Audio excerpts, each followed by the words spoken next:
Good evening, everybody. I'm Brian, I'm John. and this is We Know What You Watched Last Friday. Welcome to episode 3. Yep, this is episode 3, but we're talking about part 4, because why not? Why not? Yeah, anyway, why not? Because we're going in order, okay? Yeah, we're going in order. If you stuck with us this far, thank you. We appreciate it very much. Appreciate it. I haven't seen the last episode. I know it's doing pretty well, though. Yeah. But, I mean, if you guys want to keep sharing them, keep watching them, give us feedback. Feedback's a big thing for us. Absolutely. And we do hear the feedback. Some of us, some of you have said to me in public about, do you plan on changing from YouTube or anything like that? But everything takes time. Like I said, this is episode 3, and you're going to have the opportunity to grow with us. Yes. This is, sorry about the clacking. Yeah. This is a new project this is a pretty ambitious project for both of us. So we're still learning. Like, I'm still learning the audio software. I'm still learning the editing software. And luckily it's a podcast, so it's not, you don't need live editing. But it's still... But don't let anybody say that your job is easy.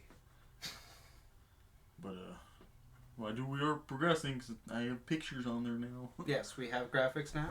We have the graphics now. I do have somebody working on a actual graphic for the channel. Yes. So that should be, I'm not sure when that will be. That's right. But, so like they say, patience is a virtue. Yes. And, again, many thanks to you guys, and, we hope to continue to entertain you guys, and thank you for spending time with us. You guys could be doing anything else, and you are listening to us right now. Yeah, so, very nice. Yeah. I would like to apologize for the scheduling, because we have been skipping some weeks, but that's only just some personal stuff down the way. Yeah. Unavoidable stuff. Yes. But pretty soon, show should be back every Friday. At least that's the plan. Yep. So, we can get on to it. All right. Who would you like to introduce the people to the film we are going to cover today? As you can see on your screen, we are going to be talking about Friday the 13th Part 4, the final chapter. Then there's also, probably 10 more after this. But. Yeah, I was actually thinking about that today. I was like, yeah, we're doing final chapter today. My God, there's 8 more films after this one. Yeah. Did they know that when they were going to make the final chapter? No. They had a completely different plan, but we get into that later. Yes. So this was the at the time considered to be, it was going to be the last Jason film. Yes. That's Friday the 13th, the last Jason. As you get to the end of this movie, you'll find out. Oh, yes. Yeah. It is, so it was Friday the 13th, the final chapter, released in 1984, directed by Joseph Zito, and once again produced by Frank Mancuso Jr. But this film actually picks up right after the events of 3. Yes, it is literally the night after. Well, it's not the night after, it's actually the night of 3. Yes. Wait, yeah. Because it starts out of all the paramedics and stuff who are picking up other bodies from 3. We've already focused on them picking up Jason. He likes to grab people when he's dead. Yeah, he does. Because it happens, I noticed that it actually happened twice. His hand just oops, and slides and hits him. Yeah. I just want to say, getting into it, I think it's a great, opening montage. Not only that, but I mean, I really like the opening with the logo swooshing through. Yes. And destroying the hockey mask. Yeah, that was a nice touch. And we get a great score by Manfredini. I mean, I love Harry Manfredini. Yeah, he's honestly a legend, music-wise. Absolutely. He's the Friday the 13th, but John Williams is the Jurassic Park. Hot take. Before we get into some of the major actors, Corey Feldman. Yes. Tommy Jarvis. Introducing Corey Feldman. Yes, this was his first movie. He was just a baby. Little baby. Crispin Glover, surprisingly, is in it. Yep. As Jimbo or Jimmy. Jimbo. I think this was actually the year before Back to the Future. Yeah. I think Back to the Future was 85. I think so. When he plays George McFly. Yeah, most people know him from that, but every time I see Crispin Glover, I always think of him as Jimbo. Yeah. Don't be a dead fuck, Crispin Glover. Crispin Glover, wherever you are, don't be a dead fuck. He's doing something weird, probably. Probably, yeah. I mean, we'll get into him when we talk more about the Jimbo character. I just want to say, like, right away, like, I love the relationship between Jimbo and Teddy. Yeah. But yeah. Corey Feldman, Crispin Glover, and Kimberly Beck, who plays Corey Feldman's sister. Oh, okay. Trish, yes. Trish Jarvis. So we're following Corey Feldman, who plays. It's the debut of a character that you guys are going to hear more about in the next coming episodes. At least the next 2. Yes. Who would that character be? Who? That character is Tommy Jarvis. Tommy Jarvis is Jason's longest antagonist. Pretty much his like arch enemy. Yeah, pretty much. I mean, he has enemies, but he is his major one. Absolutely. Because he also, I don't want to get into it, but it's his downfall in his uprise. Yeah, pretty much. So like much like part 3, like part 3, they said that was going to be the last like Friday the 13th film. When they first did it, yeah, because after that, I think they were going to move on to like kind of like what they tried in Halloween with Season of the Witch. Oh, okay. Yeah, but Mancuso wanted to conclude the series. Yeah, because he for some reason he felt nobody like respected him for like producing the work, but it's like you're doing pretty good. Yeah. Up until this point, you did pretty damn good. Movies are. I mean, they were. Obviously, I wasn't alive back then, but they were pretty good, man. They're pretty good. Yeah. That's why we're doing a whole podcast about them. And we also get to see the return of the man, the myth, the legend. Not the myth. He exists. Tom Savini. Yes, Tom Savini does come back as he's the special effects artist. He created the look of young Jason for the first film and wanted to come back to almost kill his creation. Yes. As he famously puts it. And Jason is played by Ted White. That's right, Teddy White. Ted White is a lot of people that is obviously one of the favorite actors he's one of my favorites. He's not my favorite, but he's probably like my third favorite. Oh yeah. Just his movements and the way he portrays Jason. Yeah, the way he portrays Jason in this film is just like kind of like what we were talking about earlier. Like it's just it stands on its own. Mm-hmm. It definitely stands on its own. There's really no comparison, really. I honestly think that, too, about, like, a lot of the other Jasons, too. Up until Kane Hodder. Like, I think each one brought, like, something different, like, to the character, but, I mean... Yeah, because part 3's Jason, I can't remember the actor's name right now. Richard Brooker. Yeah, Richard Brooker. His Jason was unique. Every Jason up to, let's say, Kane Hodder. Mm-hmm. I mean, especially Kane Hodder. He's one of my favorite. Somebody out there is going, what about Warrington Gillette? He did one scene. Steve Dash. Or Daskowitz, but he went by Dash. Steve Dash was Jason Voorhees for part 2.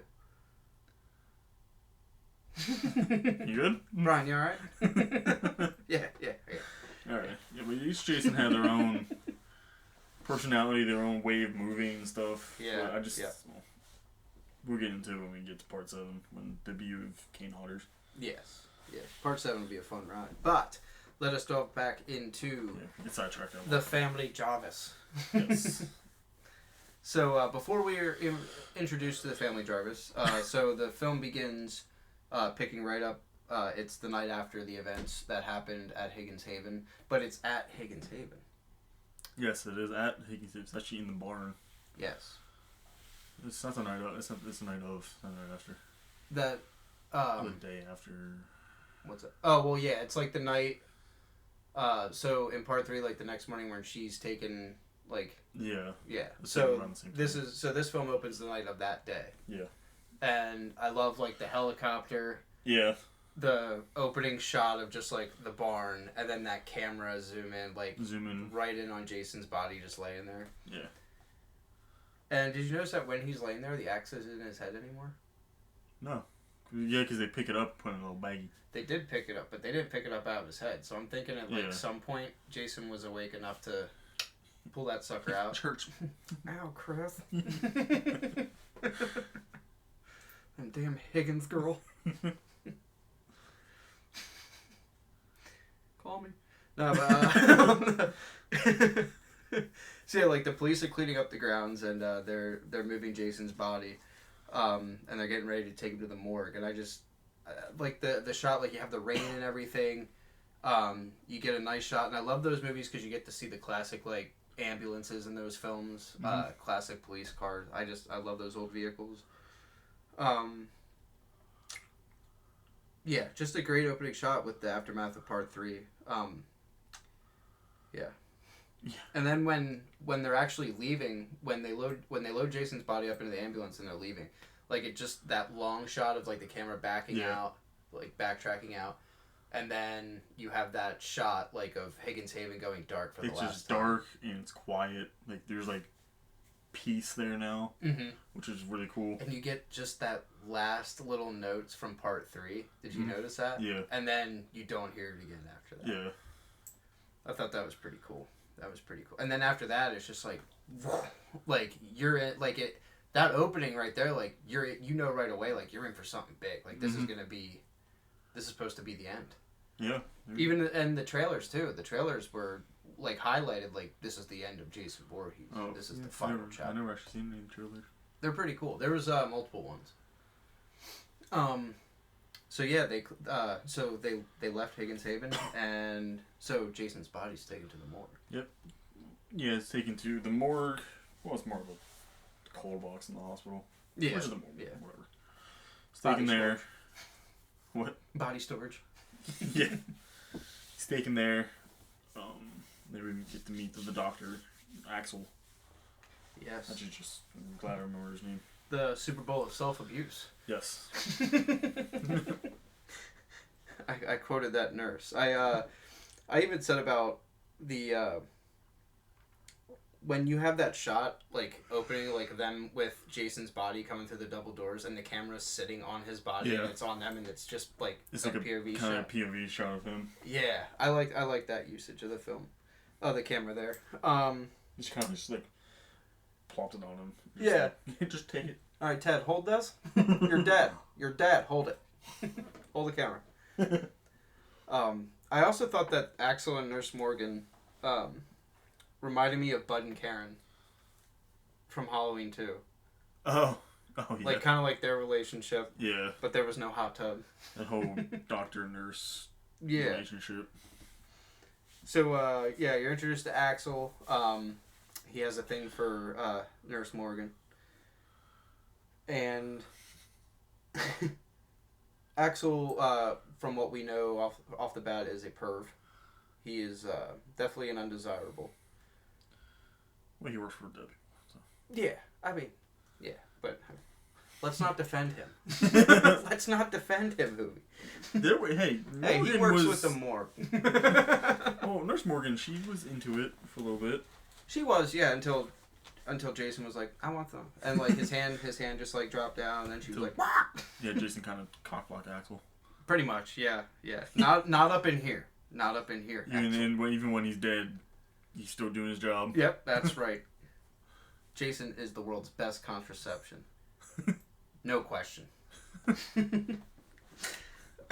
So we get the shot of as they're doing it, Axel is watching that aerobics video on the TV, which is another Paramount picture. It's from the movie Aerobicize. The actress on the TV is Nikki from Jason Lipp. She'll go on to play Nikki from Jason Lipp. She plays Court's girlfriend. That's right. I mean, you said that before. I just can never remember. Yeah. And then after his hand falls and then freaks Nurse Morgan out, and she's just standing there like, you don't see anything. It's like open. You still see like her bra and like part of her bra and stuff. And she's just like, he's like, where are you going? She goes, I'll tell you where I'm going. I'm going crazy. And she's like, I must be nuts. And then she just like stops and then like zips up her top. Like it's almost like it reminded me of like something like from like the Three Stooges or like something from back. Abbott and Costello. Yeah. Get that sucker in the icebox. Yeah. That was, well, we can talk about that. See, that's a cool scene. Yeah, go ahead, man. Tell us what happens. Well, he puts him in the icebox, and then he pushes him in, and it gets dark. Mm-hmm. Then all you see for like a very split second is him still breathing. Yeah. You get to see the breath coming out of the that was, I remember the first time I saw that it was really cool. Mm-hmm. Because at this point, like, you still think Jason's dead. But then now you see him actually breathing. Mm-hmm.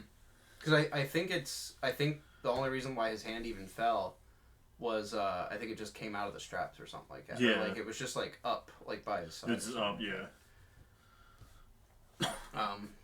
So then after Axel puts Jason in the icebox, you also see, like, when he closes it, it doesn't latch all the way. Yeah, like... Which is good. Yeah, one job, Axel. You kind of close it. If that thing latched, then we won't have any movie. Yeah, true. I'm so alive. I can't get out. Just want to find a way. We're broken that thing. Yeah. Put him in the icebox. Finn. Like, credits. Well, I guess he's really dead. Everybody gets up out of it. How was part 4? It really was final. It was like 20 minutes. And then you see Axel goes back to his TV. Yeah, he goes back to his TV and they're doing that weird butt dance thing. And it's one actress too, and it's just mirrors. Like, you think it's other women, but it's actually her in a room of mirrors. Oh, is it? Yeah. I didn't notice that. I didn't notice that for like the longest time until like the second to last time I watched it recently. And I was just like, wait a minute. So I was like, she looks the same in her face, but I was like, I know the actress doesn't have a twin. So like, trickery.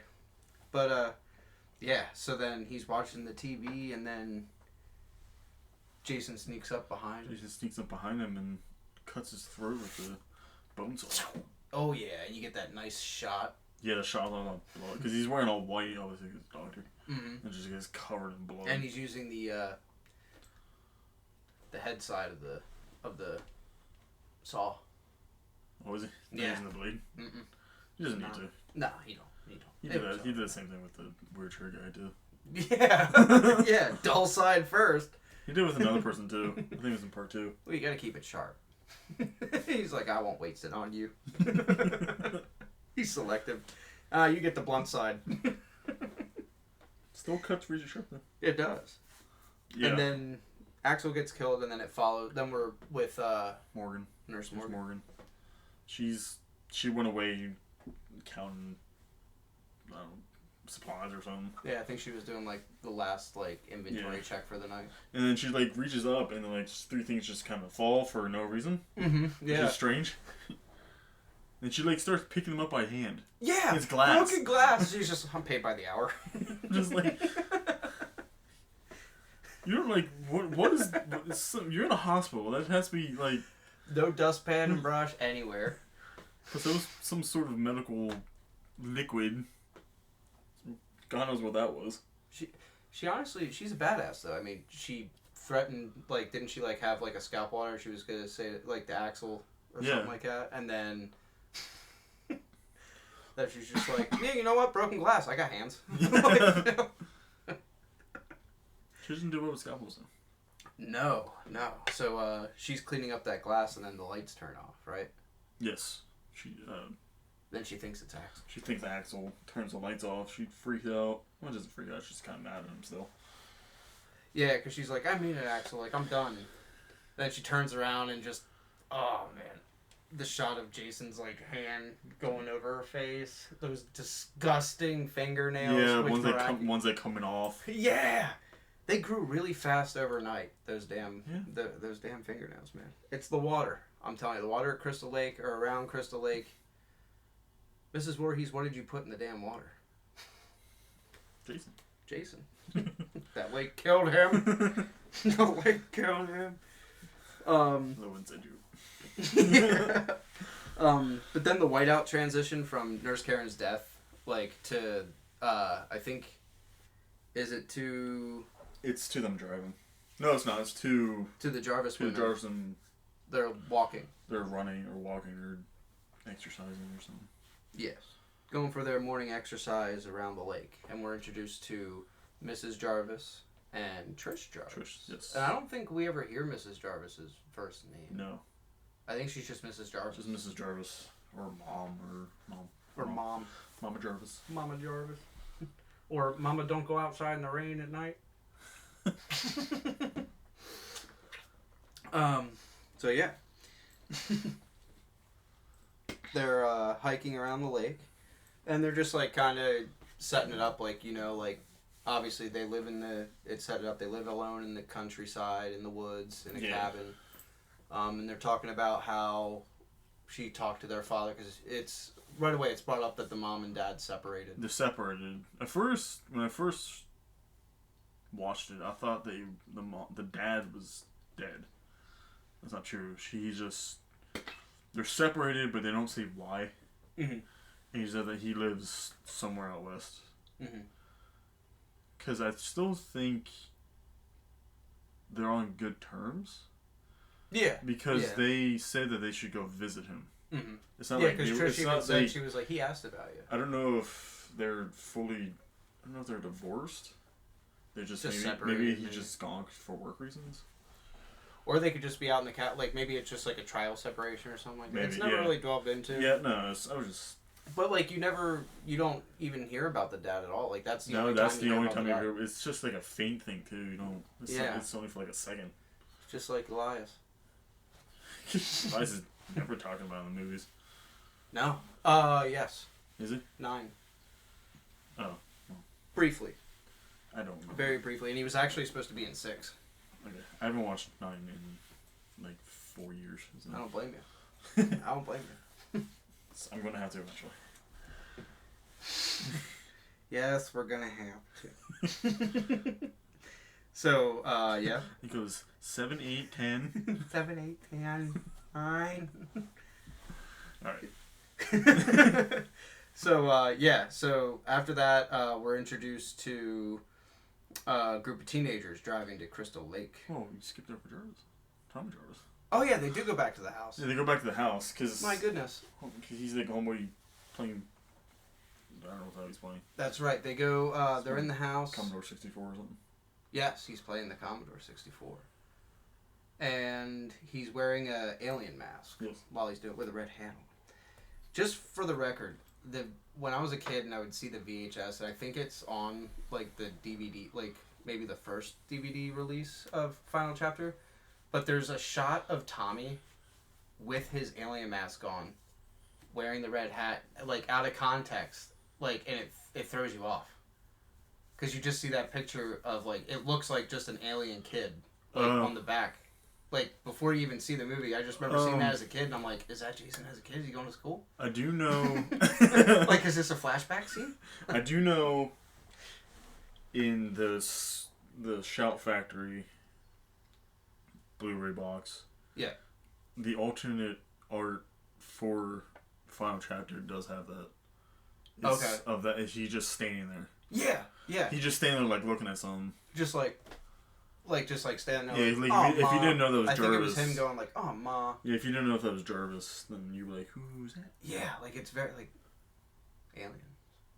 Crystal Lake. Xenomorphs. It's another franchise we don't even mixed in with it. Yeah, right. So, yeah, the parents are separated. Trish, thankfully, didn't witness her parents having a fight, and she didn't go out into a boat and wish her dad dead. No, that's 7. now we're just being goofy. It was a different Trish. Yeah. Different Trish. Different Trish. So, yeah. We're introduced to Tommy playing the Commodore. They're just talking. He's into video games. Video games. He's into mask making. Surprisingly very good at. Yeah. I noticed he has a lot of... I think, like, in that aspect, I think it was, like, based off of like Savini, I'm like sure just it being was. interested. But the thing that like really makes me upset is like you show like he's really awesome at like making the masks and he shows them off and stuff, but like it's never used as a plot device. No, it like, just shows that he's just interested in it. Which Yeah. is cool, but yeah. okay, because it's like later on, it's like a whole thing with it where he shows that one guy, and then that's it. Yeah. And that weird like spider finger thing. Oh yeah. Come up to my room. So we're introduced to Tommy, and then he likes playing the asteroids. He likes playing the asteroids. Like playing the asteroids. Yeah, then they talk about like how you need a haircut and like, basic family stuff. Family stuff, yeah. And then I think Trish asks them about the house next door. Yeah, and then that's when the mom says About the kid, there's like it's 6 kids. rented by like some teenagers have rented. Teenagers. Then Trish is like, oh, it'd be nice to have some company, and it's like the mom just like gives her a smile, like just come out and say like you want to go have fun. Like, I think Trish does sometimes like try a little bit too hard to like curry favor with her mom. Yeah. Yeah. Then I think after that, well, Gordon comes. Gordon finally shows up. The dog. No, that's when the teens arrive. Because they're like, what's that noise? And they're like, oh, I heard it too. And then Tommy goes to the door to open it, and then Gore's there. He's like, oh, Gore, what's up, buddy? We'll catch up later. And then, oh, yeah, because I forgot it jumps to them driving, then it jumps back. Yeah, it's like a weird transition. Yeah. It jumps to them driving, because they talk about it, about the kids, and then it goes to them driving. Mm-hmm. Like, introduces them. Yep. Yeah, and then that's when we're introduced to the teenagers. Yes. I do have all the names for them. You do? Yes. Go ahead, man. Who are the teenagers? Paul, Sam, Sarah, Doug, Jimmy, and Ted. Virgin Sarah.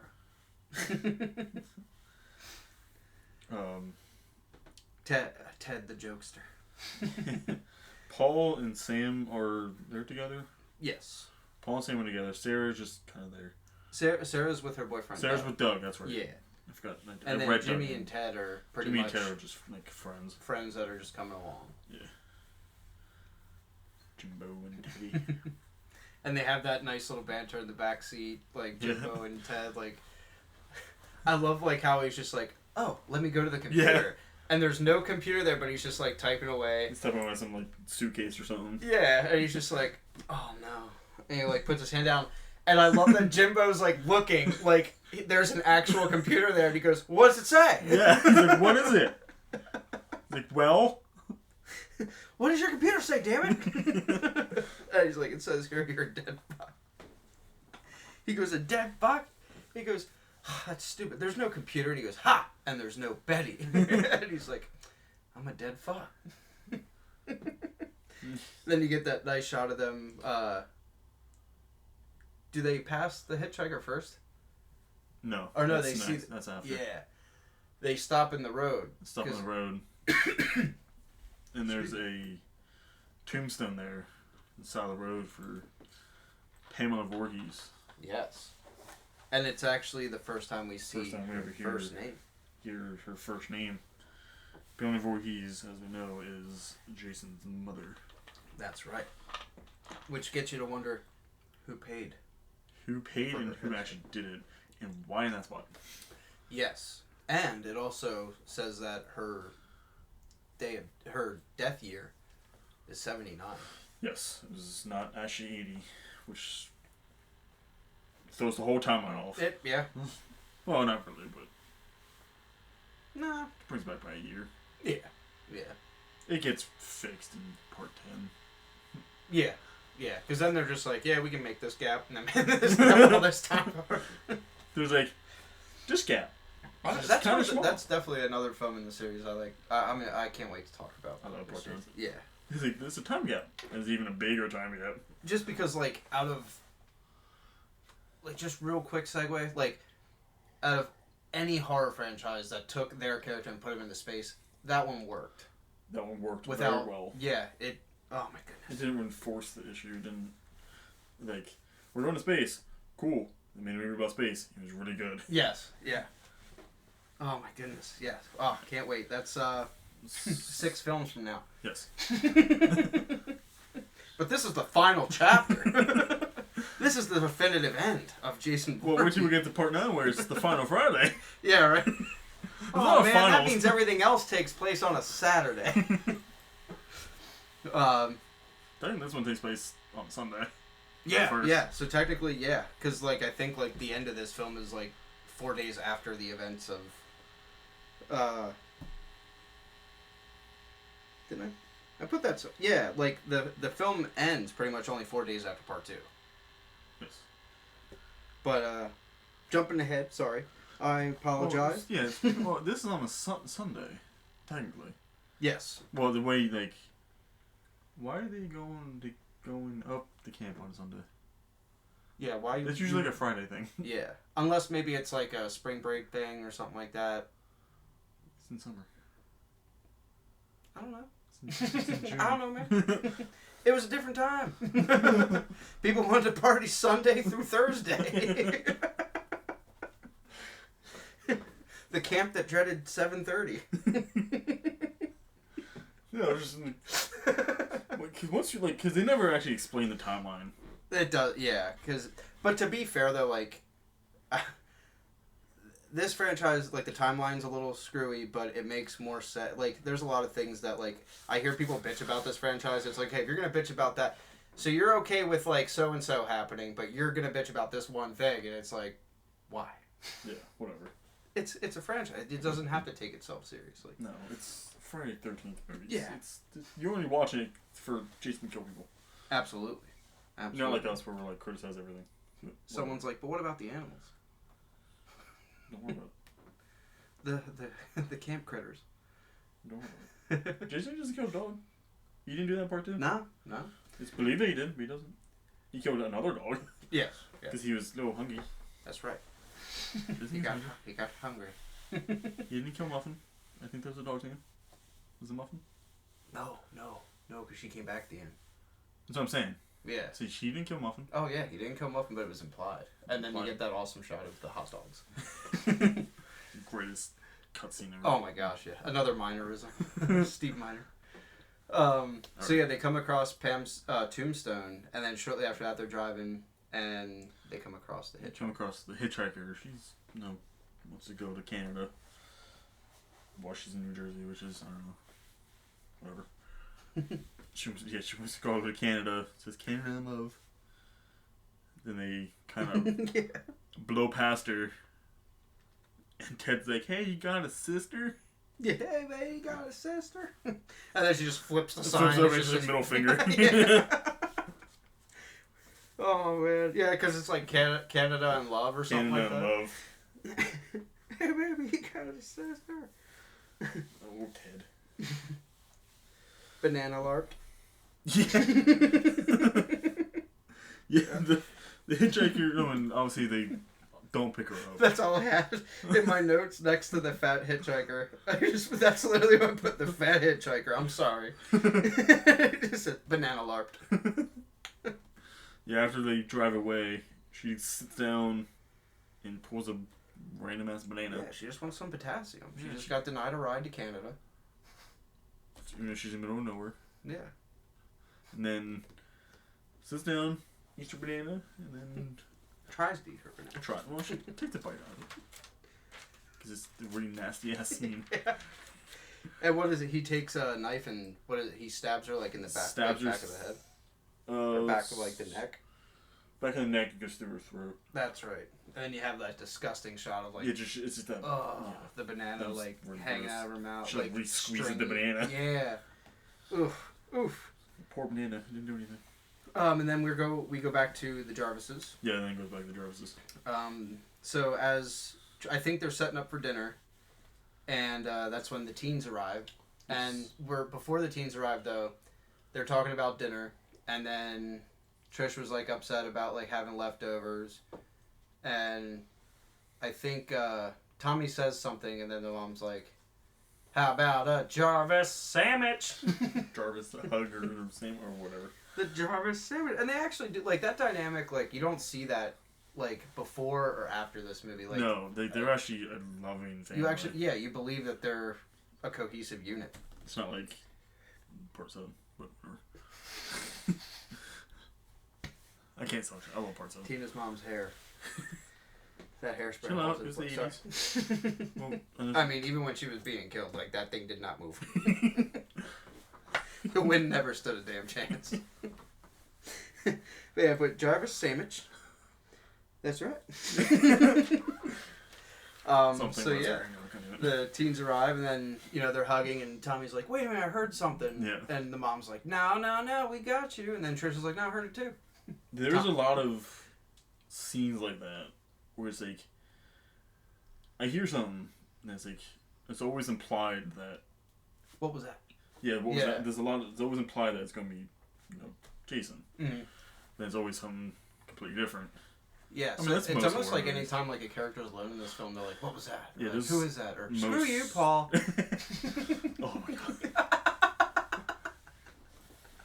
That just reminded me of, we'll get into it later, of that one guy, the camper. Oh my god. Sammy's like, I remember that too. It's just that one, we're getting to it later. It's towards the end of the movie. Yeah. You know what I'm talking about. He's killing me. Yeah. Anyways. Oh man. So and then Tommy goes to the door when he says he hears a noise, and we're introduced to the family dog Gordon. Family dog Gordon, the golden retriever. The golden retriever Gordon. Which just happened, runs away and comes back.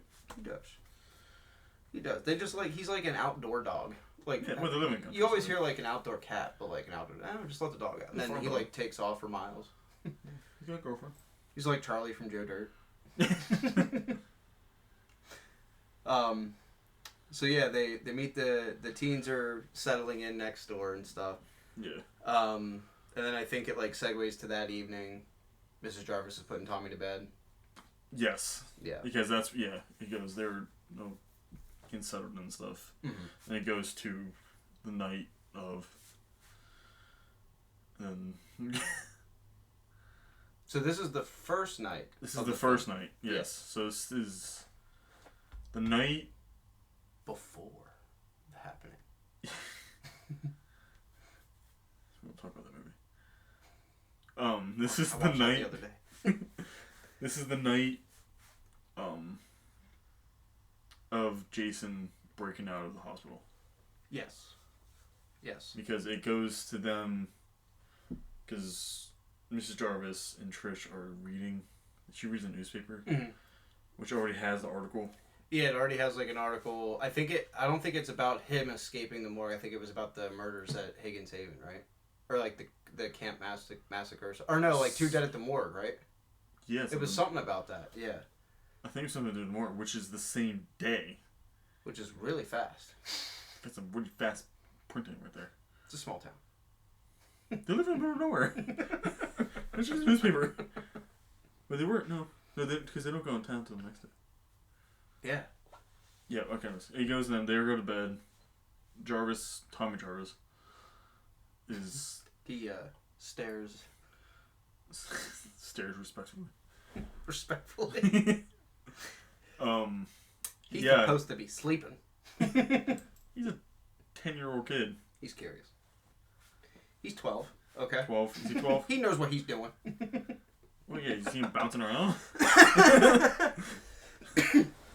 Yes. He sees... He does get happy. The next door, is... how's your name? Paul and Sam, right? Or first he sees Sam. First you see Sam, which is weird. Sam starts to undress, natural 80s movie. In front of an open window. Yeah. In front of people that they don't even know. Yeah. I know. It's like they have to know that he's there. Yeah. Oh, but they're in the woods. There's a house right next door. With lights on. Yeah, so Jarvis being a little kid. He's a peeping Tommy. Yeah. He gets all...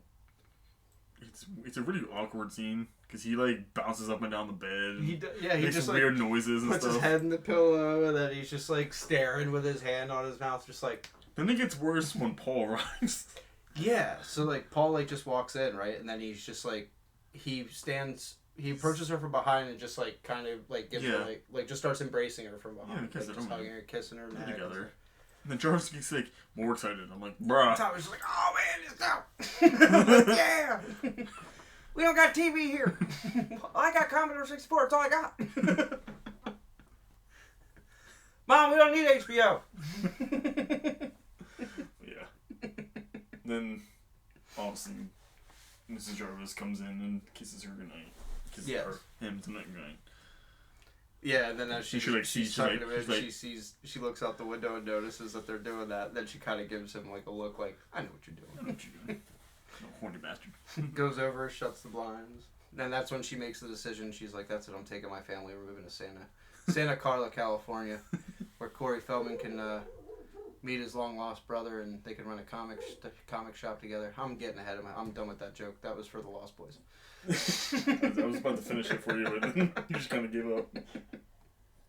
I just started dragging. What's your comic stand and hunt your vampires? I like to generally assume horror fans are listening to this and they'll be like, I know where he's going, don't stop. Ah, he dropped the ball. That'll be a funner. Oh, yeah. We like to have fun. We're going to do it.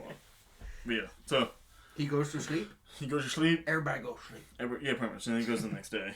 Yes. Where they're walking. That's right, the teens go for a walk. Teens go for a walk to the lake. Because you want to go skinny dipping. That's right. In the middle of broad daylight. In the middle of broad daylight. Just like, whatever. Let's go skinny dipping. Hey, come on in. Jimbo's just like, oh no. Oh yeah. We don't have any suits. Ted's like, what the hell, man? Dude. And before they get to the skinny dipping, though, they meet the twins. They meet the twins. The Doublemint twins. Yes. What the hell was the next one? Tina and Terry Moore. Yeah, Tina and Terry. You meet the twins. Rob, that's it. Okay. It's 1984. You're a group of friends walking in the woods. You meet two twin sisters, and their first idea is, let's go skinny dipping. Yeah. The 80s were wild. 70s, yeah. There's a lot of serial killers in the 80s. Yeah. Because everyone trusted each other. They did, yeah. Oh, yeah. Wait. Not like now. Like the weird truck driver giving Annie a ride to the camp. I digress. It's just a dangerous time. So yeah, they meet the twins and they go skinny dipping. Yes, and then Trish and Tommy, I think, pull up, right? Yeah. Yes. Because they're driving. I think they're driving to town, or they were coming back from town, or something. Mm-hmm. Yeah, I think Tommy needed something, didn't he? He needed something for like his game or something. Yeah. So there's that. You're supposed to get a haircut. I don't think you ever did. No. Well. He does later. You know what, Mom? I'll do it myself. With a razor. That's right. So yeah, Trish and Tommy happen on them, and right away I like how Tommy's just like, whoa, and just keeps staring again, like, man, this is better than last night. And then Trish right away is just like, turn around. He's like, oh, come on. She's like, turn around. And they're like, hey, Trish. And her brother's just right there. Yeah, come on, Trish. Yeah, in front of your brother. Get naked. Come on, jump in the water with us. Weirdos. It was the 80s, man. Wild time. Yeah. Just like, Jarvis is like, boobies. Yeah, pretty much. Well, he's a teenager. And then they, before they go, because they're like, come on, Trish. And she's like, no, thanks. I think I'm overdressed. And they're like, hey, we're having a party tonight. And they're like, come on over. And she's like, okay. And then I like when they go to leave, she's like, come on, Tommy. And then he just goes, come on, Gordon. We're too young for this. Gordon's like, fucking joking you. Damn it, Tommy. I was just sitting here. And then it goes... and they drive away. Then the car breaks down. Yeah, so on their way back to the house, Trish and Tommy break down. Yes, the car breaks down, and then... I think it's implied that Tommy knows how to fix a lot of things, because he doesn't have a father figure. Mm-hmm. So he kind of learns how to do all this stuff. Yeah, he's very, like, self-sustaining. Yeah, he knows how to fix, like, cars, and... You know, he's pretty good for being, like, 12. Oh, yeah, he's an industrious little bugger. Little bugger. Then, they break down, try to fix that. then they meet Rob. Rob Dyer. Rob Dyer. Who is revealed to be the older brother. I don't know why I was going right off in there, but the older brother of Sandra Dyer from Part 2. Part 2. She was the boyfriend of, I can't remember. Jeff. Jeff, that's right. He's always the Bon AC/DC. Scott. Yeah, he's always the AC/DC guy. Brian Johnson. Yeah, that's right. Brian Johnson and Sandra. Yeah. So yeah, he's even though he's the older Sandra has, I mean, Rob's there. They explain it later, but Rob's there to try to see where his sister went. Mm-hmm. Even though it's only been 2 days. Yeah. 2 or 3 days, which is weird. He's a very overprotective brother. Yeah. He's like, it's been 2 days. I need to go. I need to go find her at Crystal Lake. The lake killed that man. The lake killed that man. That damn lake. But yeah, he says, because they ask him, well, he fixes his car. He like holds the knife up to the thing and starts it. I don't know how the hell that works, but yeah, the whole when Tommy was just like, I think it's a solenoid, but I'm pretty sure in that model car that wouldn't have mattered. I don't know. Anyway, movie magic. It's a movie. It's a horror movie. It's a slasher movie. No. You're talking too much about just that thing. Shut up. It's funny. It is very funny. So yeah, they so Trish is like, thanks for fixing our car, Rob. Need a lift? Like, yeah, I know you fixed our car and you have hunting equipment on you. Get in the car. I know you have an actual gun on you. And a machete. Not to mention, like, Gordon sensed that he was around and he was just like, yeah, then Rob says, like, oh yeah, they ask him what he's doing. He's like, I'm hunting bears. And Jarvis is like, nah. Yeah. Well, and then they never talk about it again. They, like, ignore Tommy in the back because he's like, you can't be hunting for bear. And he's just like, are any campers around? Like I know. Like, fuck the kid in the back. Like, Tommy, shh. I'm looking for bear. It's just like, yeah, then he talks about the campers, asks if there's any campers, and obviously there is. I mean, they're over there, they're naked. Yeah, just a couple of kids, across. First off, he's a stranger with a knife and a gun asking, are there any kids in the woods? Are there any kids in the woods? Like, he could be, like, a veteran or something, like, with PTSD, who just had a breakdown or something, or, like... It's different times, man. Yeah, seriously. Any kids camping in these woods? Where do you live? They're taking where he lives. Yeah, so, Rob creeping them out in the car. Trish, that's actually in my notes. Trish simps for Rob hard. Yes. Very hard. A lot. Rob, I mean, I'm spoil a little bit. Rob does die. Rob does have the funniest death, though. He does. It is Talking about, I mean, we kind of hinted at it Yeah. earlier. One thing I like to point out, though. I'll get to that when we get back to the group of kids. But, so they get back to their house, and Tommy's just got Rob by the arm, and he's just like, come on, man, I want to show you my room. Like, because it's very obvious, like, they don't get many visitors. They're secluded. Yeah, so, they're secluded, so Jarvis doesn't have time has never showed off his hobby to somebody. Yeah, and especially, like, to an older male. To somebody that might think it's, I mean, yeah, sure, your mom's son a lot, but... A part of me was thinking, too, like, the character of Rob, like, is kind of like the character that, like, Tommy would later almost, like, become. Yeah. Yeah. He kind of like that in Part 6. Yeah. Like, kind of, I think, like, it's, like, the basis of, like, what, you know what I mean? Like, I don't know. I overthink a lot of shit. No, whatever. We think more stuff about the people that actually made the movie. Yeah. It's kind of our job. That's right. That's why we're doing this. We care about continuity. Cancel Scream 6. Anyway. 5. We didn't need 5. And 5. Just take 5 off. 2 5. Repeat duty. Different. Spoilers. We'll do Scream later. Yeah. Jumping around. Are you guys in Woodsboro or in Crystal Lake? We're at the Jarvis house.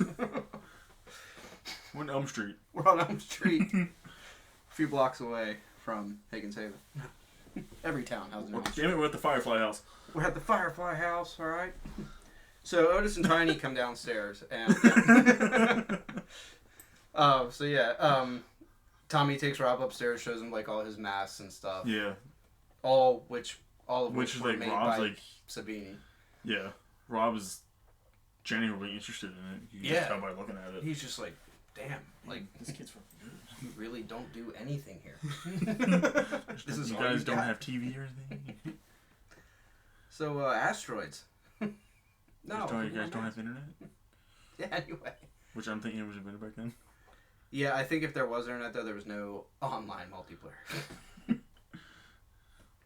Gotta unplug the phone. So yeah, after that, then Rob's just like, alright. Deuces. See you guys. Thanks for showing me your house and where you live. Are there any kids camping around? Yeah, he goes off like, you're the perfect, like, I don't understand this. You have a perfectly nice house you can stay at. Yeah. You go camping. But do you want to impose? You just met these people.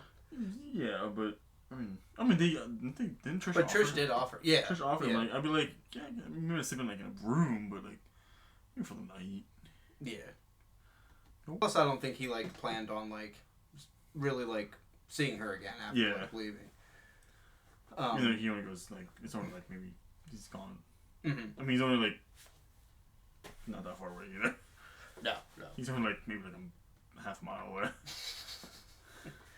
I'm going really far. He just, like, they're like, all right, see ya, have fun over the weekend. He's like, I will. You just see him, like, walk, like, 20 feet to a tree in their front yard. Just sits down and just starts building a fire. Like, you can come in. We just offered you to come in. No, I'm just going to... I seen some kids camping over there.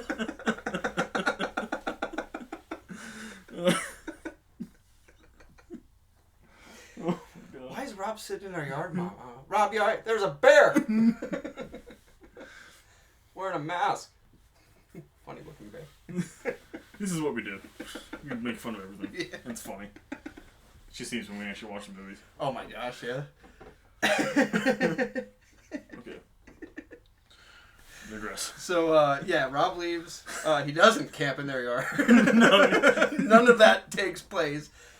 The movie's almost 40 years old, okay? So, like, y'all have seen that. You know it doesn't happen. So then it goes to that night. Goes that night, yes. Jarvis's mom is off running or something. Yeah, she, like, just goes off. She's out exercising or something. He'd like to exercise a lot. Yeah. It does, yeah. Yeah, and then it goes to the kids. Goes to the kids at the house, right? Yes. Yes. And that's when I think they're all in the living room. They're all in the living room. They're all just kind of just mingling. Yes. Paul and what's her face Sam. Start to dance. Oh, not Paul and Sam. Sorry, Paul and Tina. The twin, right? Paul and Sam. Jimbo Paul and starts Sam. starts the dance off. Yeah, Paul. Yeah. Do you want to change the music? Paul. Yeah. Yeah, Jimbo goes up to... That was my seat, by the way. Paul goes up to Trish. Not Trish. Tina. The twin. The twin. Yeah. Too many goddamn T names. Oh, wait, no, it's Jimbo that starts off the dancing. Yeah, so Jimbo goes up to Tina. Or no, first he goes up to Terry, doesn't he? The one that's not dancing. Oh, no, it is Tina, because then she starts taking a liking toward Paul. Yes. Yeah. Okay, I'm sorry. Yeah. Yeah. Go ahead, you good. I just watched it last night. That's right, go ahead. Goes over to Tina, asks if she wants to dance. She says yes. It puts on... I don't know what the music was, because I know it's different. It's... The song in the film is Love Is a Lie by the band called Lion. Mm-hmm. But the actual music he was dancing to was AC/DC's Back in Black. Yeah, that's why he looks so weird when he's dancing. Which is a smart effect. Yeah. Oh, yeah. Just to make him look extra, weird. Like awkward, man. He played... That was another note, that Crispin Glover is just so fucking underrated. He is. He's... Underrated. He's underrated, but he's a very strange actor, but every role he does play is really good. It is. And he's also one of the few actors to, like, not be afraid to tell Hollywood no. Yeah. So, like, a lot of it, like, yes, he's very memorable, but a lot of it was perseverance on his part, just because like a lot of people call it self-sabotage, but I think that it was just more like career security for him. Like he knew, like he knows he's a smart guy. Like, he knows what he wants. He knows, like, I was wondering what that was. At one point, I would get picked up, but was there metronome? Yeah. Water bottle. Yeah, but So, anyways, they go just dancing. He's freaking out and stuff. Mm-hmm. And then Paul changes it to slow dance music. Yes. Jimbo was like, hey, what is this? And then I think it's Tina that's like, you like this music? Like, yeah, Tina Jimbo does that, and they slow dance. That's right. Because it starts off as Paul and Sam slow dancing. Mm-hmm. Because they're the ones together. Yes. And Paul. And then I think they start dancing when she does they do like a drinking contest or some shit, right? That's after St. Louis. Oh, okay, yep, sorry. Yeah. Or I thought that's what caused Sam to leave, because what's her name wins, and then what do you want? And then he's like, they get some sort of argument or something. he says like, put on another record, he's like, Doug, put on another record. And then him and Tina start dancing, and then Sam's like, I'm gonna go outside. It's getting a little bit close in here. Yeah. I think it was on my phone. I watched it. I've seen them. Anyways, yeah. Then Sam goes off. Another night. Goes nakedly swimming for some reason, and there's a random ass raft in the middle of the lake. And Sam's like, I'm gonna go there and fall asleep. Yeah. She does. Yeah. Anyway, just the freaky, oh my gosh, fog on the water, and it's just out there empty.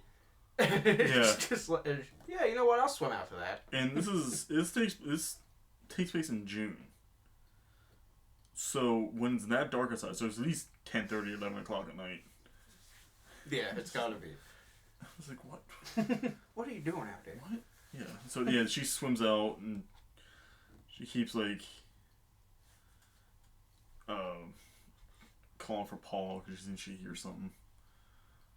Mm-hmm. Cause I think she trying to make Paul jealous or something. Yeah, or she was pissed off at Paul for flirting with that twin, and then I remember before she gets to the water, there's a few times where she's just like, Paul, screw you, Paul. Yeah. Screw you, Paul. Yeah, she says that a lot.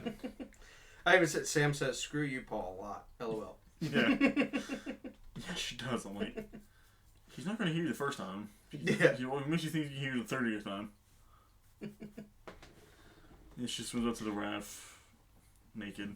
Yes. Because it's obviously an 80s movie. Decides to get in the raft and then falls asleep. Somebody else's raft, and she's not wearing anything. So she doesn't respect other people's property. Well, she gets where she's coming. It's coming. So yeah, I think she's laying there on her belly. She's laying on her belly. She's her hands in the water, and then just what is it? It's a spear. Yes. The spear that goes through her. It is a spear from under the raft. Yes, with a spear. Yes, from under the raft. Well, Jason. Because it's just with the spear. It's a spear gun. Yeah, but that's right. He doesn't fire it. Yeah, that's right. He just spears her. He just spears because Jason comes up out of the water. Mm-hmm. He's like, my raft. This is my raft. You fell for my trick. You fell for the oldest trick at camp. Twirls his mustache. Yes. How long was he waiting? I know. Seriously. Ronnie, you watch that movie, okay? For the amount of time that Jason spends under that water waiting for Sam, there's no way he was afraid of it. Just saying. No, that's...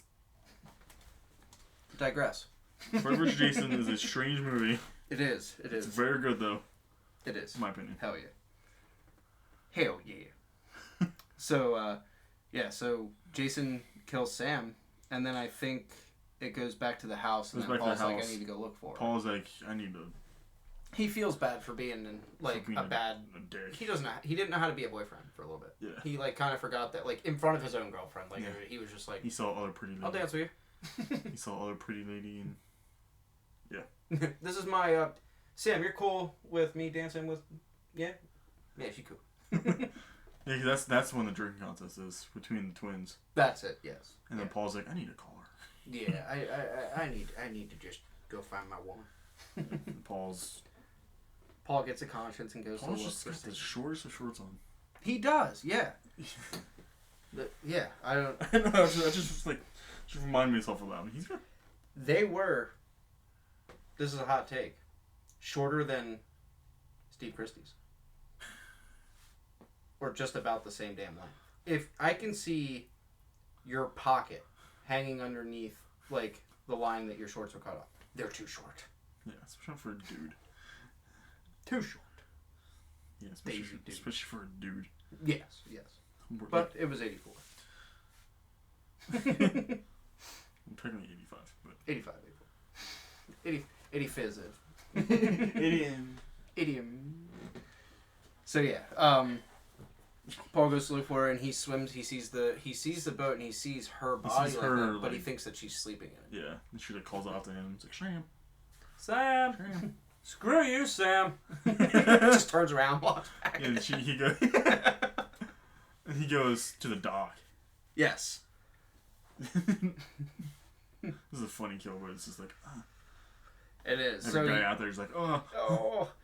So yeah, Paul goes, swims out to the raft, and as soon as he goes up to the raft and sees that reveal that she's dead, he's like, I don't think he's in the water.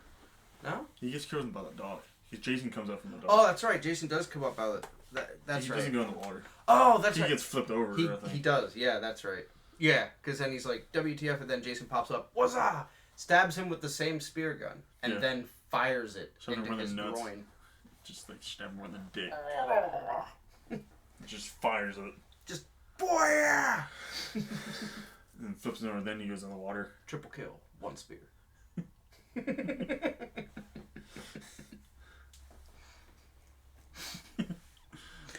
So yes, he is harpooned in the groin. And then I believe it goes back to the house where I think Sam and Doug are in the shower.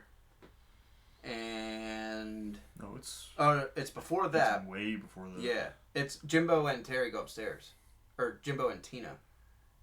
Let me see my notes.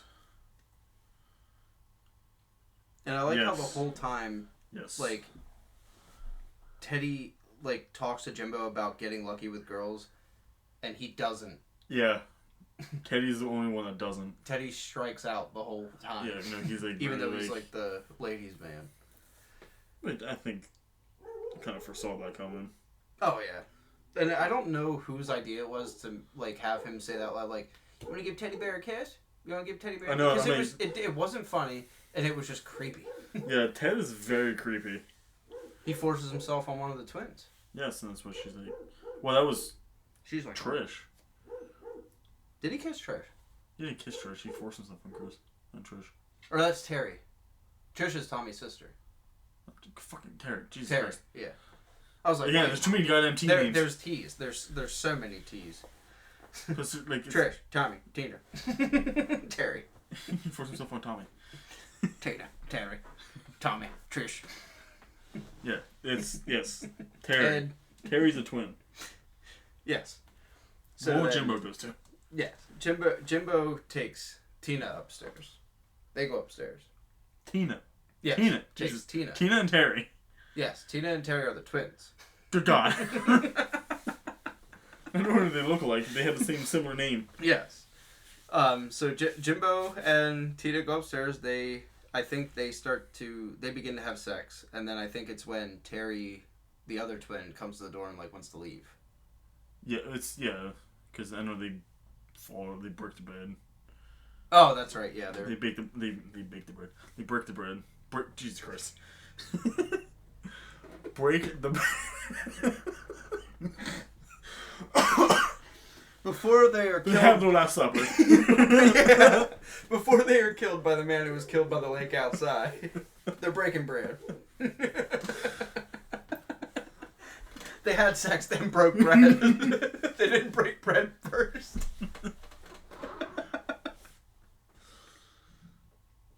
They broke the bed. They broke the bed with their raucous lovemaking.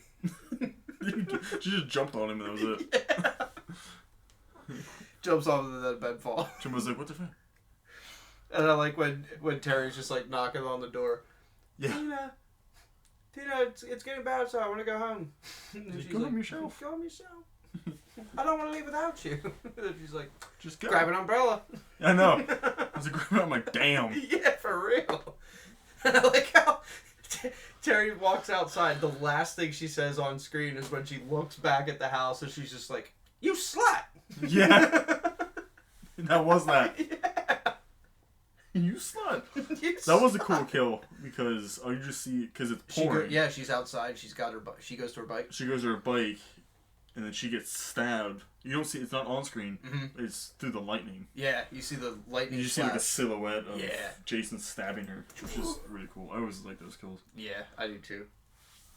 Not like the ones like that happen off screen. There's no like. Yeah, when there's like nothing, which happens too. Yeah, but like this, you actually do see something. It's just not that. Yeah, I like that a lot too. Because it starts to pour and Mm-hmm. he stabs her with his spear. And I think after Jason stabs Terry with the spear, It cuts back to Mrs. Jarvis coming home and realizing that the power's out. Yeah, which I'm assuming that's the plot that Jason did that. Yeah, so like it's either Jason or the storm. But I think at that point, I think I it's implied think it's a storm. But I think it was Jason though because their power went out and the house still had power. Yeah, so I think it's implied that's a storm, Mm-hmm. but it's actually Jason. He's a pretty good electrician too. Yeah. Okay. So then, like she like look around the house like she calls for Trish and Tommy. They're not home. Yeah, they're not home. And then They always, I think it's when they come back. They always allude the weird scenes where they look up the stairs and just like there for like a second.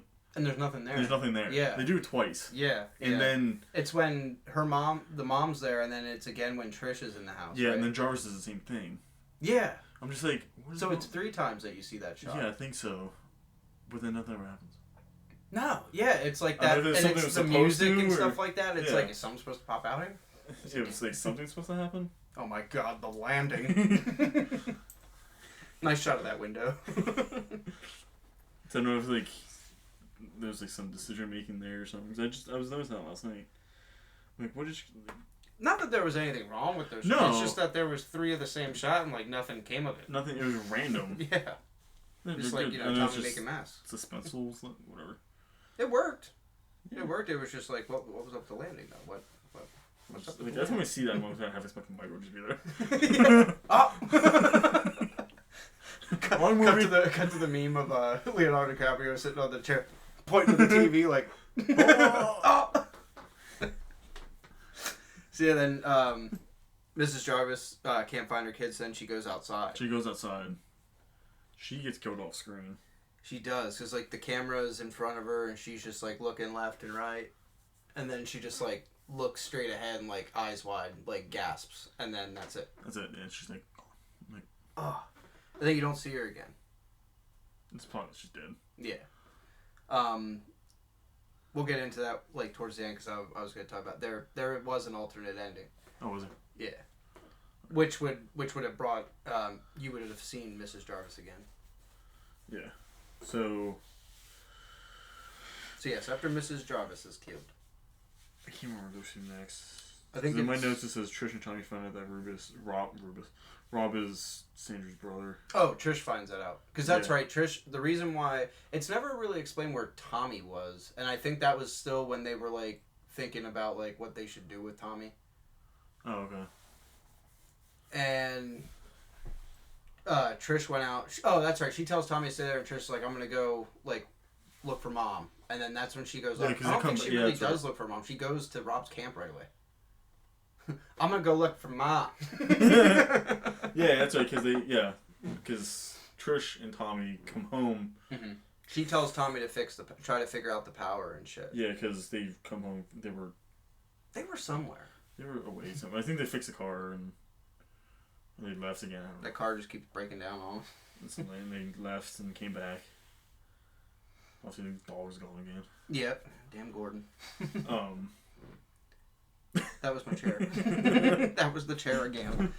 But yeah, so They're like, what's going on? There's no one here. Yeah. Comes off. Stairs scene again. Mm-hmm. He's like, what you in the stairs? And then, Michael's like, hey. hit Michael. You're at my house. Yeah, so when, Trish goes to find Rob's campsite and then goes through his stuff while because he's still out, like, he's not at his campsite, so she just, like, waits in his That's tent. right, because we kind of skipped a part. Yeah. Because Rob, hears...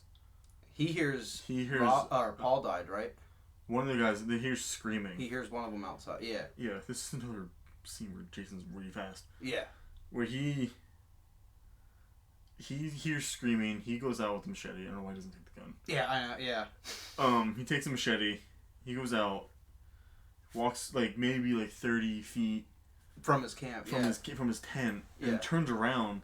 You see Jason. You see Jason like walking away from his camp, like yeah, from he his like see him like go in it for a second. Something snap. Yeah, you see him go in it, hear something snap, and then he like walks. Mm-hmm. Like, if I was Rob, I would just run over there. But yeah, Jason's like, I'm out already. Mm-hmm. He finds out he broke the gun. Yes, just snap that fucker. He snapped a stock off. I'm like, dang. I'm just like, not happening. I kind of think like Ain't Jason's shooting like hella quick. Yeah, and to be honest, like, if I seen somebody walking away from my tent, Yeah, I you go can back clearly to see him. Yeah, I would go like if I even thought about going back to my tent. Yeah, I would know that the gun's there, but then you go there to reach for your gun, you see that it's splintered now. Yeah, like, I'd be out. Yeah, that dude with his bare hands just snapped that sucker. Like, yeah, nope. Sorry, Sandra, I'm done. Yeah, I'm done looking for you. I know what happened now. After that, then all that stuff happens with Trish and Tommy. Trish comes back to the camp. They find him. They find the camp. Yep. It's like pouring down rain. She's just like, oh, she's in the camp. Oh. And then Rob's like, tries to kill her, basically. Yeah, he like comes up behind with the machete, right? You see Yeah. like the silhouette of him, and he like cuts the side. Yeah. And Trish's like, what the hell? Oh no! He's like, what the hell are you doing here? What are you doing in my tent? Close the door. Cut a big hole in it. Now it's all wet. Now it's all wet inside. Not only did somebody just break my gun, I just ruined my tent. Well, you should take my phone. And then that's when he like shows her like the newspaper articles. Which I'm just like, tells her about his sister. Yeah, it's only been 3 days. Yeah, like the hell. For that short amount of time, for Sandra to have gone missing, like he jumped to a lot of conclusions to get to where he is. And where the newspaper came out really fast. Yeah, and like the artist description, like, and it just shows like a boy like covered in like seaweed and shit like that, like just like. Now, who the hell said they saw? I think it might have been. Could have been Alice. It could have been Alice's description of the boy in the lake. Yeah. Which, yeah, that does make sense. Thinking about it now, yeah. She's the only one that actually saw him. Mm-hmm. There's some other random dude and just chilling in the Crystal Lake. So then after that whole thing with Rob and Trish, I think we go back to Doug and Sarah in the shower. Yeah, because like Teddy finds that film. That's right. Yes, the old stag film. I almost said snuff film. Oh my god! Oh man, I just had flashbacks. Early 2000s. And you download that first video and you think it's what you wanted, and then it's somebody being beheaded or stuff like. Oh my god! This is not Aladdin. Shout out to LimeWire. Thanks for killing all of our hard drives. But yeah. He finds that stag film. Basically, showing the stag film is basically early porn. Oh, well, it was actually... I almost skipped. So, after Rob explains everything, they're worried, so they go... Because she's like, oh my god, Tommy's back at the house. And then we're left... We leave them, and then we're back to Jimbo and Tina finishing up in bed. And then that's when Jimbo Oh yeah. She's like, I'm gonna go I was getting to that point. to the bathroom or something like that. And No, he just like goes I was downstairs. getting to that. Oh, I'm sorry. Go ahead. Sorry, buddy. Because Teddy finds that film first. Yes. Because yes. Teddy and Doug and Sarah are watching it, mm-hmm. and Sarah's like, "We're gonna go upstairs." You wanna go upstairs? Yeah. You go upstairs, Doug? She's like, "We're gonna sleep in the bunch." She's like, "I don't want to take the bottom bunk." Doug's like, "You want to sleep on top?" I'm like, "No." No. There's Doug's two like, beds, Sarah. He just gets all pissed. I can't take both. Yeah, for real. Look, I'm saying you could stay down here with me, and then when we're done, go to bed. Like, just points up. Or I'll go up to the top bunk. I just don't want to, like, sleep in the same bed. Hi, I'm Doug. Oh, shit. So Sarah goes upstairs. She gets ready for the sexy times. That's right. Then Dad comes up. They do their thing. Well, Jim comes down, right? Yes, I think after they go up, I can't remember if the shower's before or after that.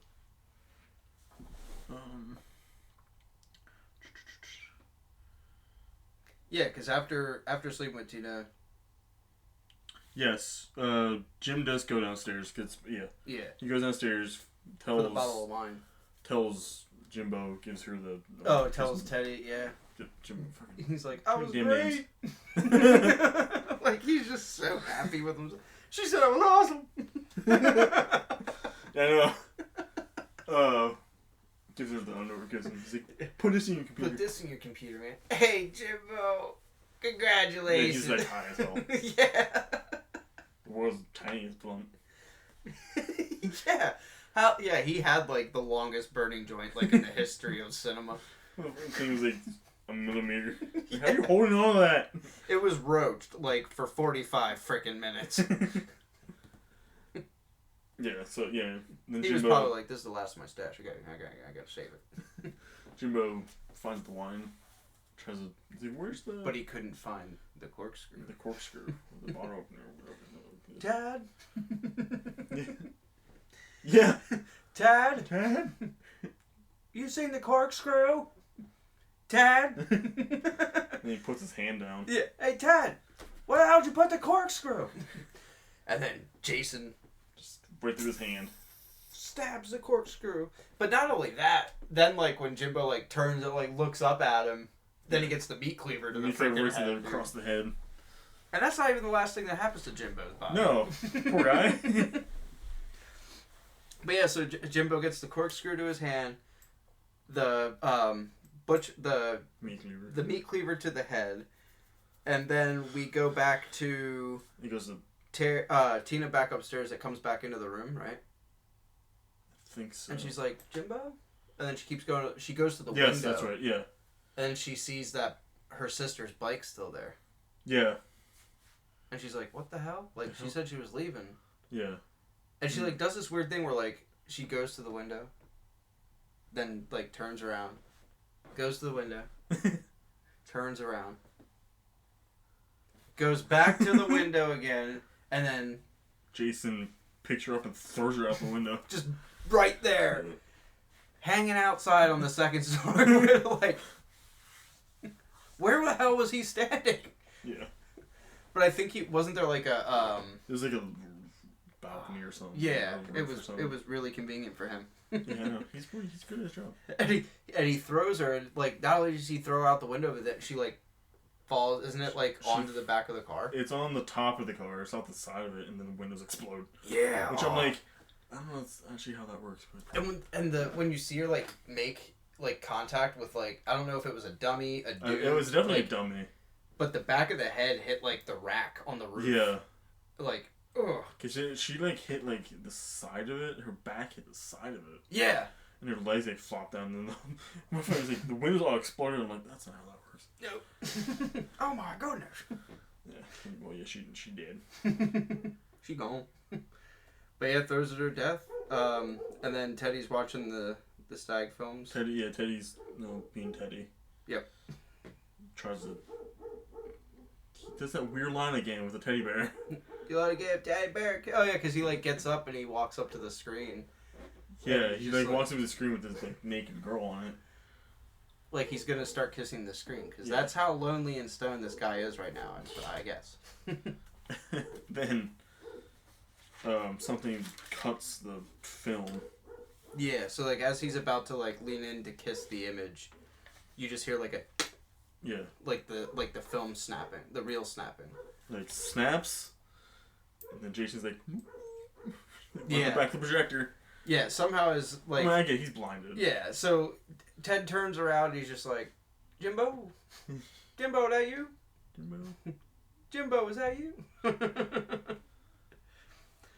And then, yeah, somehow...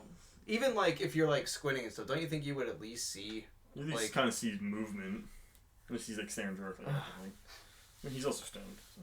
Unless, like, he quick, like, just went... like, real fast. That's what I thought would happen. I'm like, damn, he's fast. Like, how the hell did he get up onto the roof that fast to kill Terry? It was just like, L1, R2, R1, R2. Left, down, right, up, left, down, right, up. I'm on the roof. Like me with the game where I just crouch in the corner and just face out the wall. Yeah. You know what? Yeah. Now, wait till we get to when he's chasing Trish.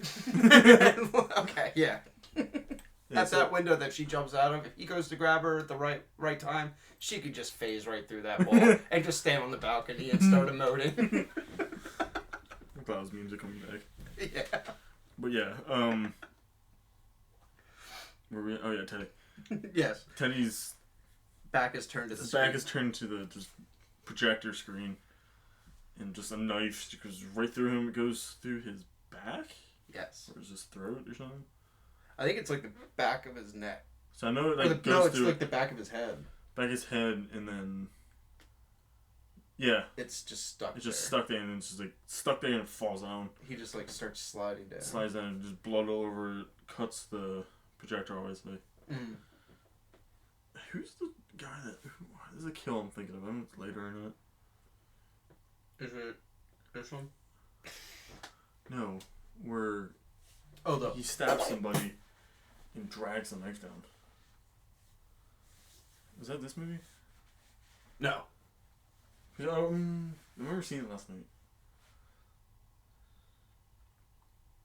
I think it was just that shot, like, of behind the screen, where you just see, like, the maybe it was that. I don't remember. Yeah. So... Yeah, okay.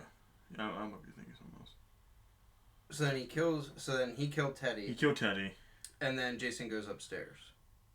Yeah, Jason goes upstairs because after... While this is all going on... Yeah. While two people are dying... Yeah. Doug and... Sarah are doing the do. in the shower. Yes, it was in the shower. Which is overrated. Because I used to use just... that was a nice scene because I just like... Butt. Yes. Ass. Push his glass. Like, oh. Ow. Yeah, because Sarah leaves Doug after they're done. Like she's like, I'm done. I'm done. I love you, Doug. What's that? Nothing. And what I thought was weird was that when Sarah leaves and like the light, like Jason turns the light off in the bathroom. Yeah. And Doug is finishing up washing, and he thinks it might be Paul. And he's like, I get Paul and they're friends. So. They are, but it's like kind of like, hey, you want to get in here with me, buddy? Oh, hey, Paul, buddy, I dropped the soap. I know. I'm just like, bro, you all right? How well you guys? Are you seeing Sarah and Paul? Does Sam know? Because if so, screw you, Doug. Yeah. Doug does, not Doug. Yeah, Doug. Doug does have a pretty nice kill. Yeah, it almost kind of harkens back to the third one. Yes. Yeah, oh yeah. Because, like, usually, it, like, kind of flipped its head on the norm at the time. Because, like, you were used to seeing, like, a pretty girl in the shower getting killed, and now here you have it complete opposite. You have a pretty boy in the shower, and yeah, he's calling to who he thinks is Paul, and you see like Jason's shadow on the other side of that glass. Walk up. Yeah. He's like, Paul? Paul? And Jason smashes through. It's a glass door. Yeah, and just grabs his head and just crushes his head against the tile. Right against the tile, man. And crushing, like, not only just, like, crushing his head against the tile, but then pushing his face, like, and, like, ruining, like, his, you can hear his, like, face, like, structure, like, his facial bones just, like, cracking and breaking. He's like, you're not allowed to look nice.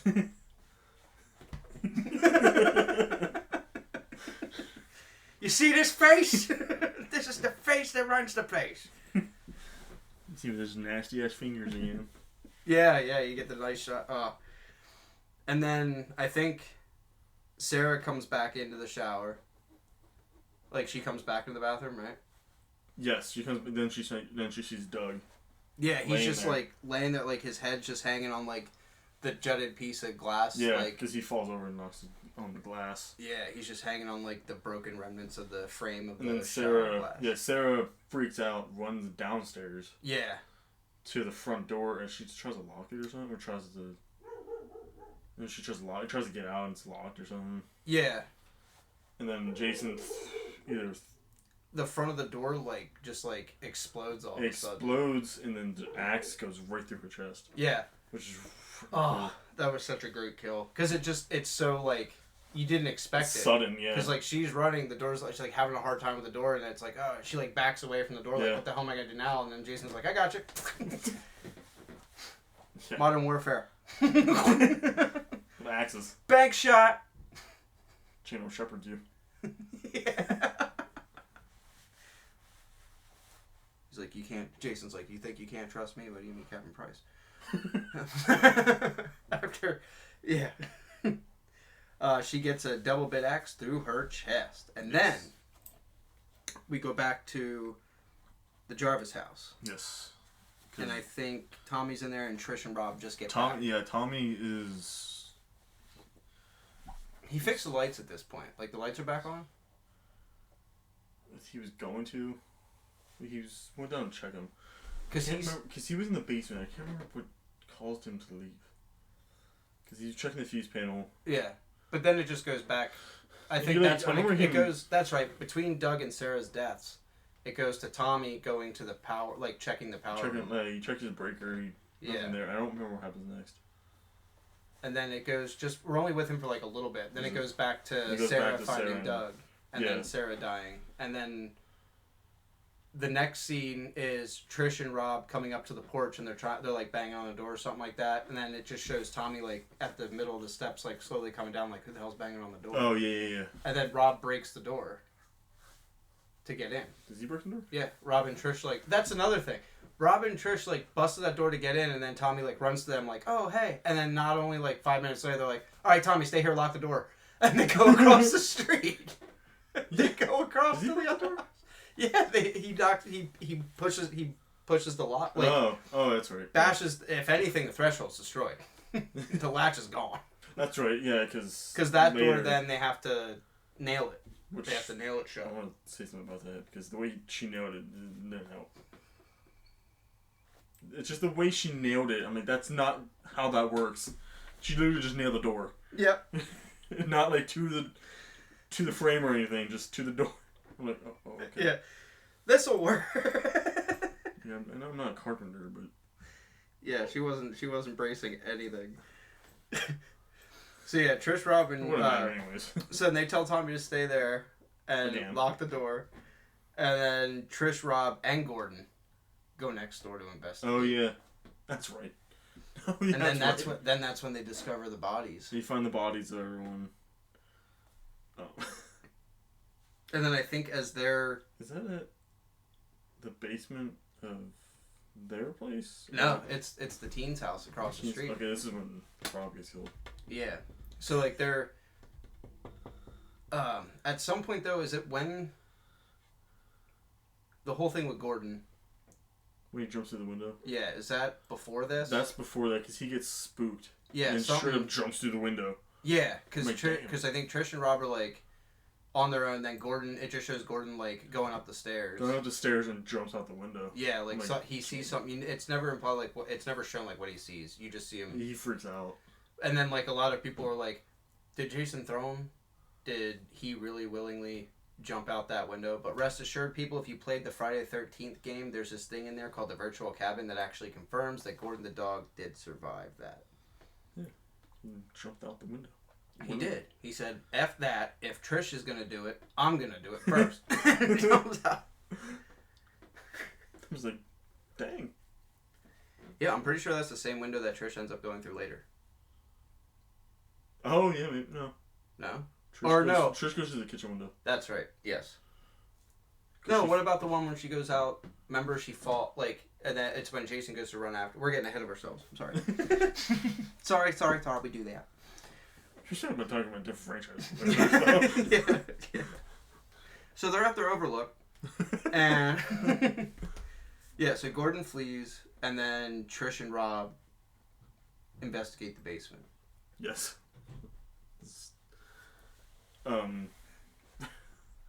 Rob goes downstairs. Is he holding the machete? Or is Trish holding it? He does have the machete. Well, he has the machete first. Yes, he does. He's holding it. And they're going down the stairs. Trish goes and grabs it later. And then what's weird is like they go downstairs and then they're going back up the stairs. Trish something happens where like all of a sudden Rob's just like wait, and then Rob just goes right back downstairs. Yeah. And then all of a sudden Jason just like bum rushes him. Yeah. And he's like, Trish, get out of here! Get out of here! And you just see like Jason grab like this like garden like digger, like the trawler. Yeah. And he just starts stabbing the shit out of him. And they give us the famous line. He's killing me. Oh God, he's killing me. He's killing me. He's killing me. You just hear it. Over and over. You hear it over and over. You hear it really loud. Trish. Then the camera pans or goes cut somewhere else, and you hear it faintly later. It's just like, oh my God. That was over exaggerated death. Yeah. He's killing me. He's killing. Have you ever been killed and just like yelled out what was happening? Like, ah! He stabbed me in the rib. Now he's going for my arm. I don't think I'll make it. God, it was so funny. He's killing me. And then like she runs up the stairs. Her Jason's hand comes up like when she. Or no, that's when she runs out. To go down the stairs. And then she comes back down because she hears Rob like stop screaming. Yeah. And then I think like a part of hers like, I think part of it might have to do with like maybe like abandonment issues or something like that. Maybe. But like, wait a minute, like maybe he was just messing with me. Maybe he's not really gone. And then goes to like check on him. Yeah. And she goes like, what? She doesn't go all the way down the stairs. She gets like down the top. No, she does. Like, she goes all the way down because she sees that he's dead. Does see him. Yeah. And she grabs his machete. That's right. Yeah. And then she goes back up. She goes back upstairs, and Jason's like bumps up grabs his hand through one of the stairs, grabs her leg. Mm-hmm. And then that's when she hacks at his hand. Hacks at his hand. Yeah. Yeah. Get off my foot! Get off my foot! She's like, ow, rude. He's killing me! He's killing me! Were there any kids camping in the woods because he's killing me? See any bear? Sure. Yeah, infamous Rob death. So yeah, Rob gets killed. Then Trish runs into the kitchen. Goes to open up the door. The back door, and you just see crucified as Jimbo. And his body's just been nailed to the door frame by the webbing of the skin between his thumb and his forefingers. But like, where did Jason get railroad spikes? Where do you have time to do this? Because I mean, you had to like lift them up, hold one hand. Yeah. Like, how does he's pretty efficient? Maybe while Doug and Sarah were deaf in the shower. Like a lot of shit happened while those two were in the shower. Yeah. Just get some sort of accomplice we don't know about. It's Gordon. But yeah. Like, what I don't get, because she freaks out. I mean, I get it. She freaks out and runs away. Mm-hmm. Then immediately the first thought in her head is like, I want to go out the kitchen window. Yeah. Grabs a chair, breaks it. I'm like, I know you're in distress and stuff. You see a dead body hanging there. But someone's chasing you, trying to kill you. Just go around Just the go like freaking underneath him. You're tiny enough. You can do that. Because she just like backtracks. No. Picks up a chair. I know. Looks around, breaks it, climbs out. Comes out unscathed. And then... Does she go back into the house? She runs back to her house. She runs back to her house. That's right. No. Because they wanted Jarvis to leave, or Tommy to leave. Yeah, he was supposed to leave. He was supposed to leave, but he didn't. Mm-hmm. Because, no. Oh. No, I'm getting myself. She climbs out the window, runs back to the house, and then that's when she comes in, she's like, Tommy, like, you were supposed... Yeah, like, barricade, like, the door, and then they go up to his room. Yes, they go up to his room because they push the thing. And then they barricade himself in his room with the dresser, and like half of a bookcase or something like. Well, yeah, they didn't even like put it like all the way. Yeah, it's like a hutch or something. And then while they're in Tommy's room, Jason's just like walking up to the door with the axe, right? Or what's he using to break the door down? Or like to like bust. I think it was an axe. I think it was an axe that he killed. Sarah. That's right. Because he like bumps it. Mm-hmm.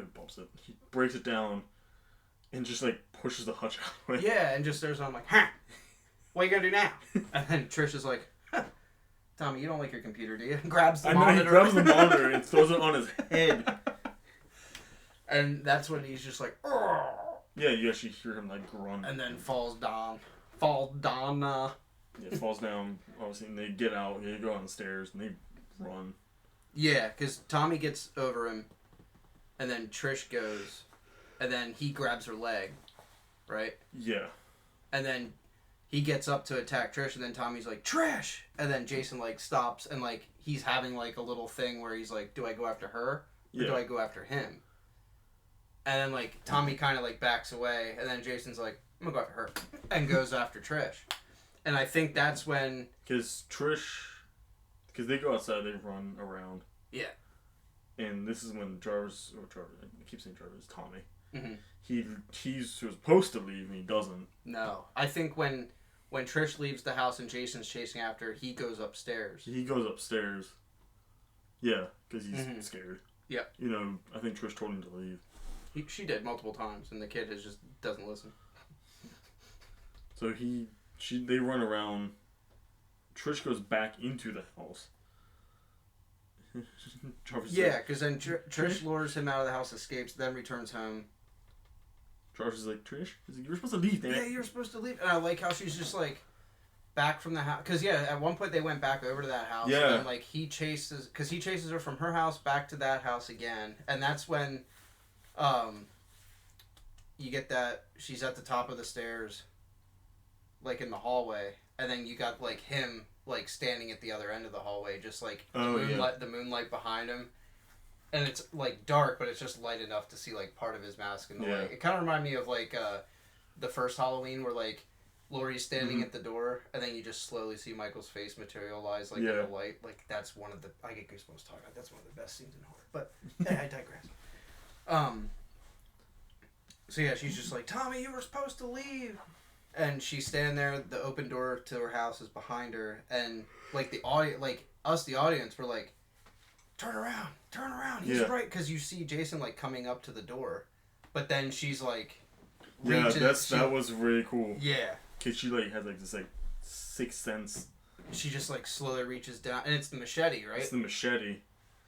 She turns around and goes to swipe at him. I think she hits like the doorway, right? Something like that.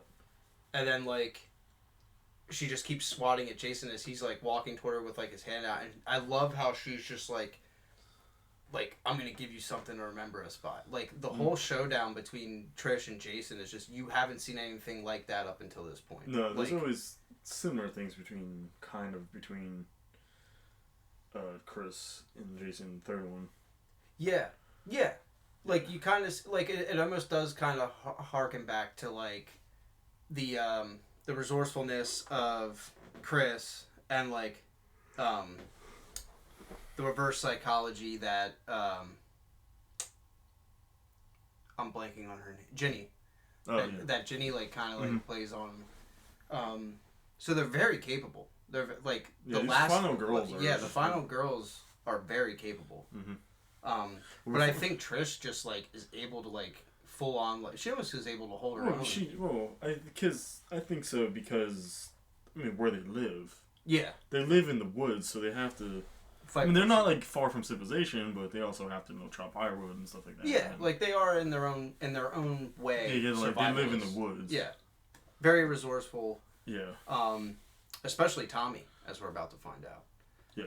But it's funny, because before that, because Trish has to go, she yells out for Jarvis, and he doesn't leave. Then they try to lock the door, and this is when they hammer it. Like, supposedly locks it. And Jason's like, nah.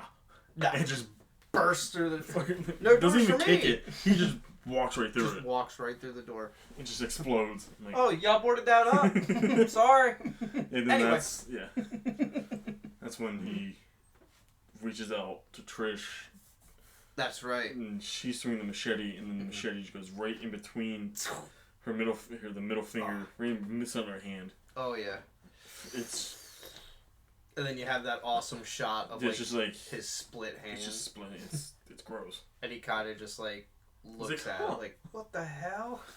How did you do that? That was a great effect, too. That was another great Savini effect. I like that Ted Ways. It's like, huh. No shit. That can happen.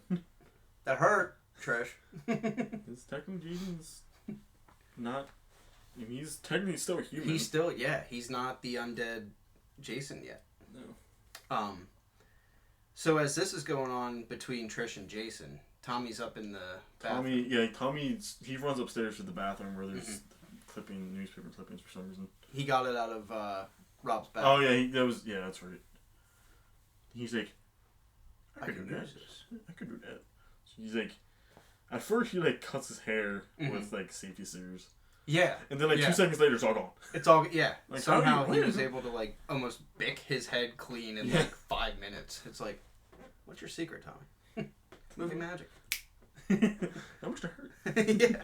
No, but nothing was going to happen to you during that time? He's just cutting his head. No, plot armor. Mission Splash 2. Yeah. Well, like, he also, like, he cuts his hair, and he also has time to apply makeup. Yeah. Around his eyes. Like, puts, like, the makeup around his eyes. I think, like, powder on his face, like, give him, like, a more, like, pale. And then he's wearing, like, cut up a shirt and, like, cut up his shorts. Yeah, he's got the pop collar. Yeah. Like, why? Almost, like, kind of mirroring, like, a young, drowned Jason. Yeah, that's the point. I'm just like, where do you have time? Your sister was dying. I'm gonna scare you, Jason. Trish, you alright? I'm gonna scare you, Jason. Trish, thanks for holding him up for me. Thanks for distracting him. By that point, Jason's, like, on top of Trish. Yeah, he's, like, mad because she's, like... That's when she's like, I'm going to give you something to remember us by. And she stabs him, like, in the chest. Stabs him in the chest. And then pulls it out. Oh, he just, like, gets pissed, like, rips it out, pushes the lamp over. Yeah. And then just, like, tackles her to the ground. Yeah. And, yeah, he's, like, pretty much on top of her, like, trying to pin her down. Mm-hmm. And then... Pins her down, and then... Tommy comes down. Mm-hmm. And he's, like, right there on the middle. Yeah. And he's just like... Jason! Jason! Do you remember? Look how... Yeah, and he has to, like, call to him, like, a little bit, and then Jason, like, stops and, like, looks over at him, like, me? That's what I thought. I'm like, that's... It never really made sense to me. How he was able... But you gotta think that he has, like, a mind, like... I know. I know. It's just...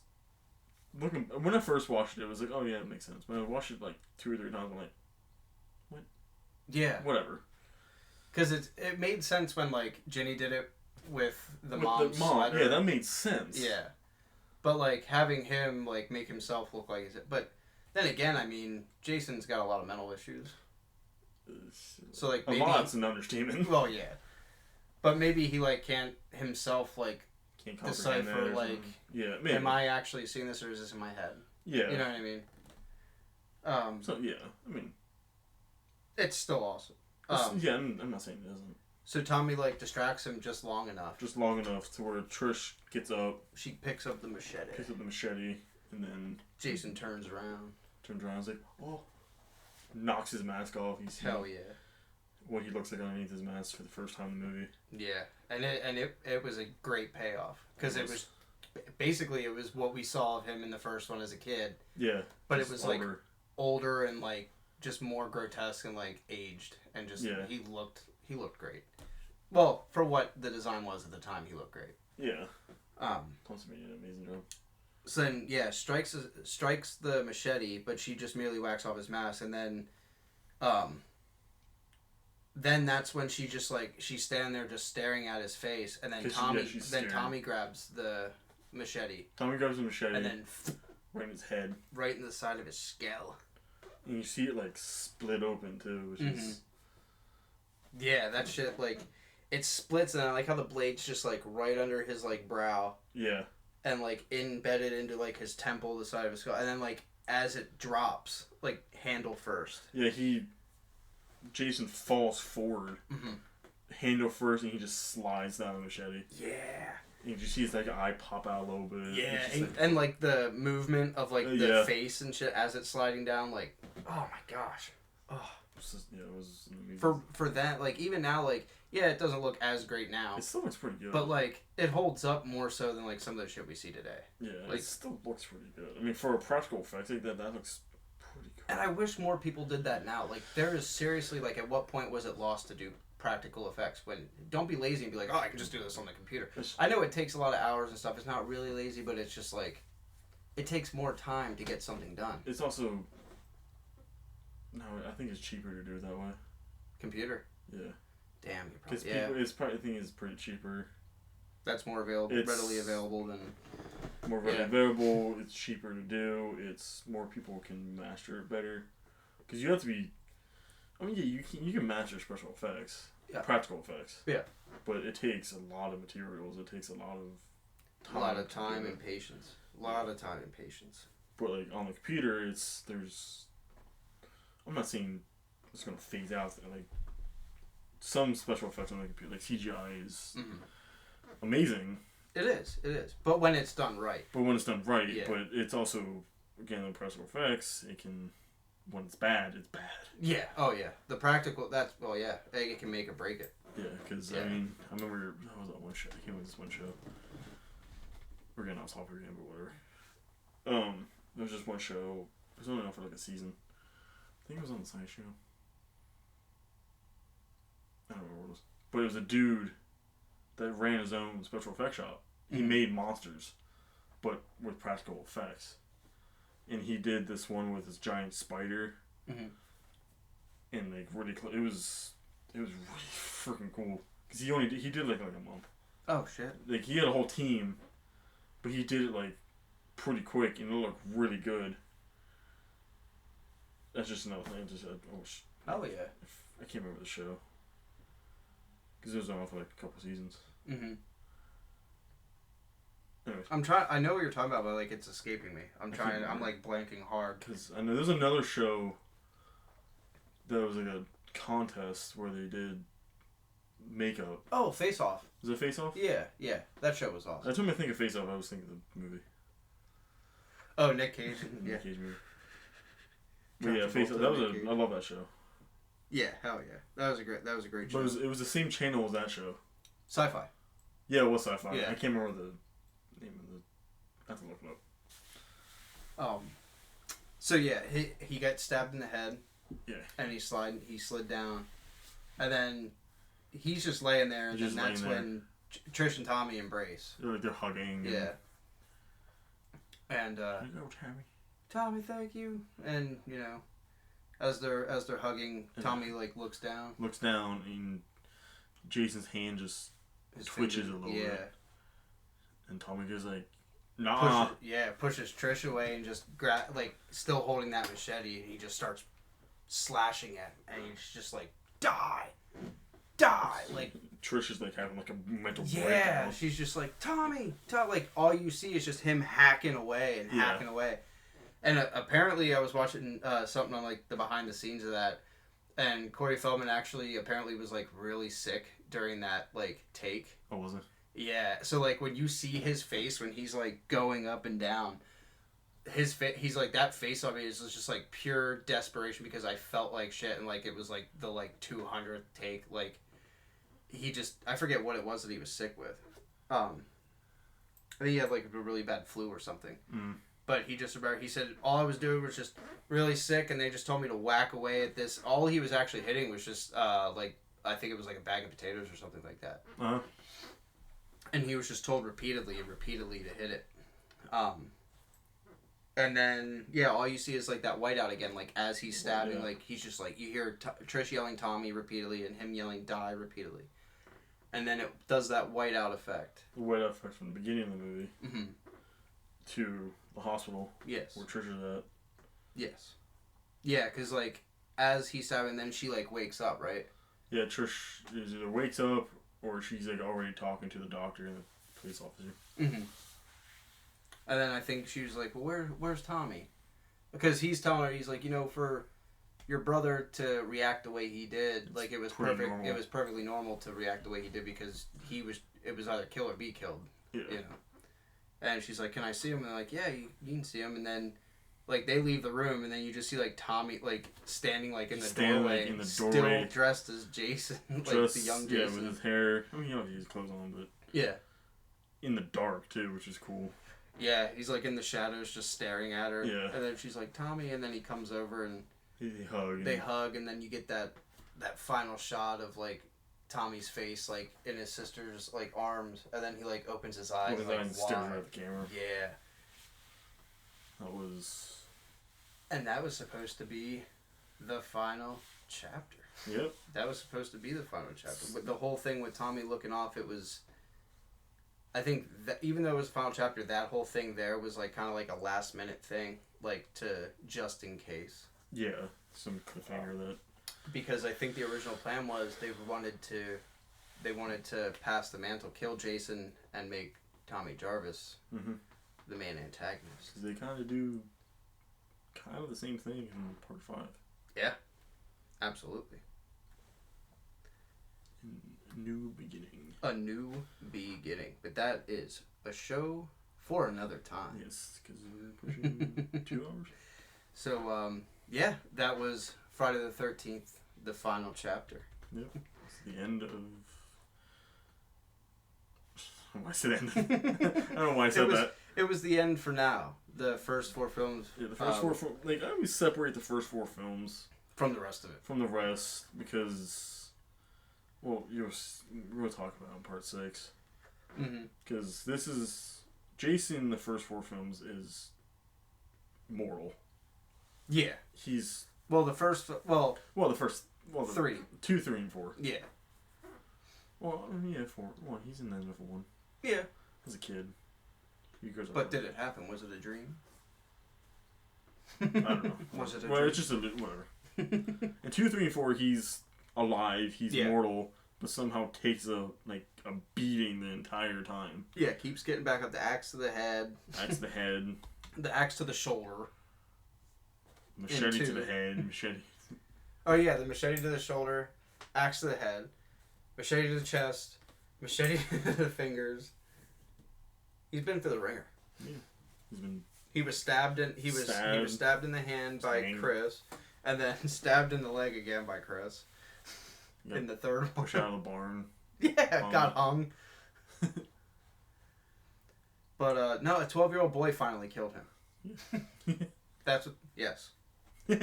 Thank you, Joseph Zito. Thank you very much, Joseph Zito. But yeah, final chapter. I think wasn't it the highest grossing one at that time out of the 4? I think so. So being the final chapter, it was the final chapter when it was written and released, but then the fans really loved it. Yeah, they wanted more, and it made a lot of money, and then they were like, all right, well, let's see what we can do from there. And because they try to push the no Jason thing for a while. They do. Well, for a movie. They do. And it's... We'll talk about more when we get to actually New Beginnings, Part 5. Yeah. Part 5... Part 5 is kind of like the Friday the 13th Season of the Witch. Yeah, it's... Well, Season of the Witch is from Halloween. But yes. it's good as I like Part 5, but not as a Friday the 13th movie. It definitely stands on its own. Yeah, it's a good movie if you just want a nice slasher movie. But if you want to incorporate it with the franchise, and it doesn't really hold up. Yeah. It's still, in my opinion, still better than 9. But yeah, I digress. Yeah. Yes.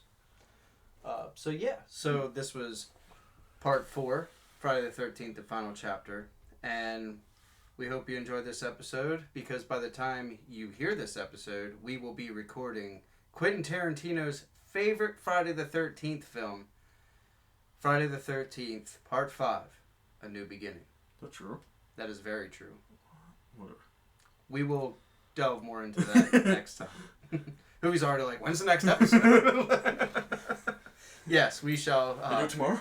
We shall divulge more into that. But as always, friends, family, people all over the world, whoever wants to listen, thank you again for tuning in. Yes, your support is.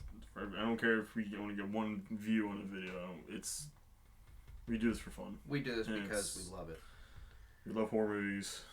We love. Obviously, Friday the 13th. Mm-hmm. Love us or hate us, in the wise words of Rob Zombie, the musician, not the director. Same person, but I'm quoting the musical side. Never gonna stop me. Never gonna stop. So, yeah. Speaking of that movie, we should do that movie too sometime. We definitely shall. Clockwork Orange. Hell yeah. So, ladies and gents, this is We Know What You Watched Last Friday. I know what you watched last Friday. We know what you watched last Friday. We do. You Once messed up your own title. I'm Brian. John. This is I Know What You Watched Last Friday. Have a good one, people. Yep. See ya.